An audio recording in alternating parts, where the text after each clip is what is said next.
sebutan tindak pidana pemilu bukan tindak pidana yang tidak boleh ditangani polisi. Tindak pidana pemilu nggak ada. Saya cari di kamus-kamus dimanapun, saya Google juga nggak bisa menyebutkan apa sih tindak pidana pemilu gitu.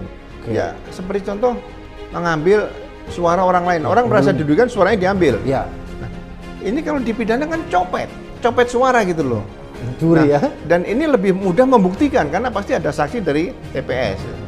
Tapi kalau copet bis kota kan nggak bisa membuktikan, sulit. 1000 kasus copet tidak pernah terbukti, sulit karena barang bukti sudah dilempar, tersangkanya sudah yang ngambil sudah lari dan sebagainya di situ. Kalau ini mudah sebenarnya untuk ngambil suara ini. Iya. Penggelembungan suara itu mudah ya? Mudah itu, copet suara gitu, jangan disebut oh suaranya diambil, jangan terlalu halus, copet suara gitu aja. Oh jadi itu sebenarnya kalau polisi mau melakukan penyelidikan itu mudah sekali ya? Iya. Penggelembungan suara itu. Iya, pakai data IT bisa. Makanya C1 yang pertama itu kan sebagai barang bukti, sebagai alat bukti kan bisa dipakai. Jadi sebenarnya kalau itu terjadi, polisi bisa langsung melakukan penyelidikan terhadap terjadinya misalnya pencurian suara, manipulasi suara pemilu. Bisa juga segera melakukan tindakan-tindakan, misalnya melakukan penangkapan terhadap komisioner KPU ya, yang melakukan pelanggaran. Ya. Jadi gini, kalau misalnya kaitan Sirekap nih, kalau saya masih aktif kira-kira itu atau saya kabar reskrim ya.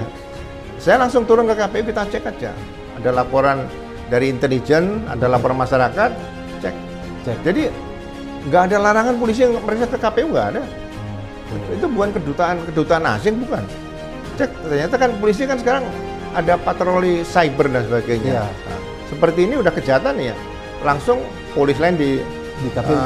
Room servernya tadi, terus servernya kemudian disegel ya.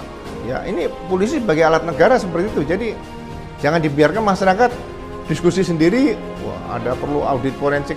Masyarakat nggak bisa audit forensik, yang bisa audit forensik ya penyidik gitu aja. Oke, gitu. Jadi menurut Pak Ugro seharusnya polisi bisa langsung mendatangi ya? Iya, KPU jadi untuk melakukan olah TKP di situ ya? Iya, jadi jangan dianggap bahwa KPU ini memilih presiden, jadi wah itu nggak boleh diganggu. Punya kekebalan yang nggak bisa diganggu dengan radius sekian, nggak perlu. Itu event organizer sama dengan IO pernikahan sama aja, itu aja kok. Jadi menurut Pak Ugro, kalau seandainya Pak Ugro di kepolisian ini langsung mendatangi KPU, olah TKP di tempat, di Sirekapnya langsung polis lain. Jadi kalau berhenti sebentar, dicek ternyata tidak terbukti ya, lanjutkan. Jadi butuh kualitas yang bagus penyidikan kalau memang diduga ada pidana di Sirekap. Jadi masyarakat puas. Polisi sudah turun, katakan hasilnya ternyata tidak terbukti, ya udah. Tapi misalnya kalau terbukti, bisa nggak langsung polisi pada saat itu melakukan polis lain di sistem Sirekap itu? Ya, kalau terbukti ya harus seperti itu. Kemudian sampaikan bahwa ini tidak bisa dengan Sirekap lagi, tapi manual. Jadi polisi ini kata-katanya pasti diikuti oleh siapapun di situ. DPR tidak bisa melarang, presiden juga nggak bisa melarang di ini. Karena polisi sebagai alat negara penegak hukum di situ. Jadi